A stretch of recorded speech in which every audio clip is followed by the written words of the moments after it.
Welcome to episode 5, and today we're going to start out by working on a web that the spider can actually shoot. So let's get started on that.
And look at that, the spider can now shoot webs at the player. And you can see that whenever they collide with anything, then they will open up and it'll be the full effect. Right now they don't get destroyed and they don't hurt me, but that'll all be added in the future. Awesome. Next up, I need to make them actually damage me, so let's get started on that. So I think what I need to do is make it so if it actually hits the player, then it does not create the full web, because you can see that the web is kind of floating in the air. I think the web should appear if it hits one of these walls, because I think that kind of looks cool to just have the webs there. And maybe in the future I can add some sort of slowing effect, but yeah, when it hits the player it's just going to disappear.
So I've been working on the hurt effect for a while, but it hasn't been quite working out.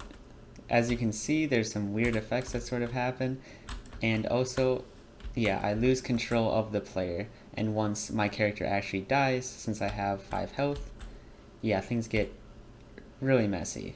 So I will need to keep on working on this to fix it.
Okay, awesome. The hurt effect is now working correctly. It turns out I just had the animation done incorrectly, so I thought there was something wrong with the code, but there wasn't. And yeah, even though I have this all set up, I still should add a sound effect, and in the future I'll make some more changes to this because, well, I'm kind of just using the default system that was given in the 2D game kit, and I'll need to change it up eventually. And yeah, there's even this game over effect, which that too will need to change a lot, but for now it's looking alright, I think. But yeah, so the basic mechanics of the game are now correctly implemented. It's just a matter of adding more things and also, well, going back and polishing everything now. Alright, and to end this episode off, we're just going to add a few spiders to the map now that the spiders are, for the most part, finished. I still need to add a few things, but anyway. For now, I will just have a general enemy object here so that we can keep all of our enemies under there. And I will just copy and paste a few different spiders around the map. Like this, and this. And I'll add a few little groups of them, such as right here, and then there should definitely be some over here too. Okay, like that, like that, like that, and then over here and up here, and then over here. Okay, awesome. That's looking good for now. I'll just keep adding a few here and there. But that will be it for this episode. Thank you for watching.